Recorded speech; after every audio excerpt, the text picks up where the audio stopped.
উত্তর দিনাজপুর জেলার চোপড়া ব্লকে জাতীয় সড়কের ধারে অসুস্থ অবস্থায় পড়ে থাকা এক অজ্ঞাত পরিচয় ব্যক্তিকে ঘিরে চাঞ্চল্য ছড়ালো এলাকায়।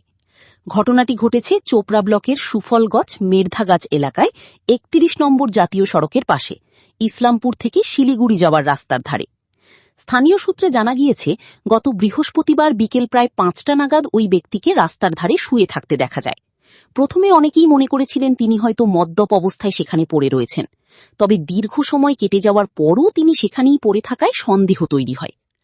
আজ সকালে কৃষ্ণ বর্মন নামে এক ব্যক্তি ওই রাস্তা দিয়ে যাওয়ার সময় দেখেন লোকটি এখনও একই জায়গায় পড়ে রয়েছে। এরপর স্থানীয়রা কাছে গিয়ে খোঁজ খবর নিলে দেখা যায় তার মাথায় হালকা চোট রয়েছে এবং সেখানে ব্যান্ডেজ বাঁধা রয়েছে। ডাকাডাকি করলে ওই ব্যক্তি সামান্য নড়াচড়া করেন। সঙ্গে সঙ্গে স্থানীয় বাসিন্দারা খবর দেন চোপড়া থানার পুলিশকে। খবর পেয়ে ট্রাফিক ওসি উজ্জ্বল রায় ঘটনাস্থলে পৌঁছে ওই ব্যক্তিকে উদ্ধার করেন এবং দ্রুত চোপড়া দলুয়া প্রাথমিক স্বাস্থ্যকেন্দ্রে পাঠানো হয় চিকিৎসার জন্য।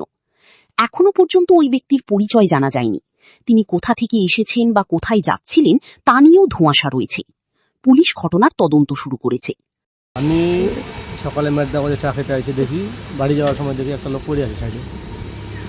তারপরে আরও ২-১ জন বললো কালকে বিকাল ৪টা থেকে বলে দেখতেছি ওরা। কি বুঝতে পারলেন, কি দেখে কি বুঝলেন? কিছুই তো আইডিয়া করতে পারিনি, কিন্তু কপালে কাটা আছে এবং ব্যান্ডেজও করা আছে। এটা কি স্থানীয় লোক? না, আমরা এখনও চিনতে পারিনি। তারপরে আমি থানায় ফোন করলাম, পুলিশ আসলো। পুলিশ এসে একটা লোকাল লোককে দিয়ে হসপিটালে পাঠালো এবং কেউ ইয়ে করেনি যে পড়ে আছে মাতাল ফাতাল হতে পারে বা এরকম কিছু ভাবছে, কিন্তু মানুষ তো না, একটা জীবের প্রাণ আছে। আমরা চেষ্টা করলাম একটু যদি কিছু। কোথায় ছিল, কোথায় পড়ে? মের্দাগঞ্জ মোড় পরে ওই শিলিগুড়ি সাইডে, শিলিগুড়ি রোডের সাইডে।